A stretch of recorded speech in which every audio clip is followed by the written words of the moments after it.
राहुरी शहरातील बाजार समिती परिसरात आज 9 डिसेंबर सकाळी 2 भामट्यांनी भाजीपाला व्यापारी अनिल भिसे आणि भीमा देव्हारे यांची 1,30,000 रुपयांची रोकड व महत्त्वाची कागदपत्रे असलेली बॅग पळवून नेल्याने खळबळ उडाली होती।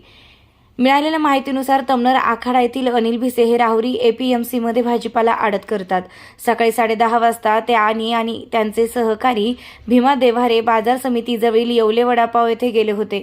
दोघेही वडापाव खाऊन पाणी पित असताना त्यांनी रोकड असलेली बॅग बाकड्यावर ठेवली होती।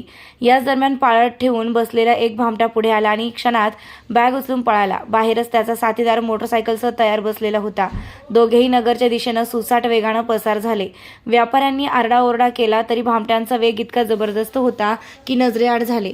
घटनेची माहिती मिळताच पोलीस निरीक्षक संजय ठेंगे यांच्या मार्गदर्शनाखाली सहाय्यक फौजदार तुळशीदास गीते, हवालदार विजय नवले, पोलीस नाईक प्रमोद ढाकणे, नदीम शेख, चांद पठाण यांचे पथक तातडीने घटनास्थळी दाखल झाले। पोलिसांनी परिसरातील CCTV फुटेज तपासण्यास सुरुवात केली असून भामट्यांचा शोध घेण्यासाठी पथके रवाना केली आहेत।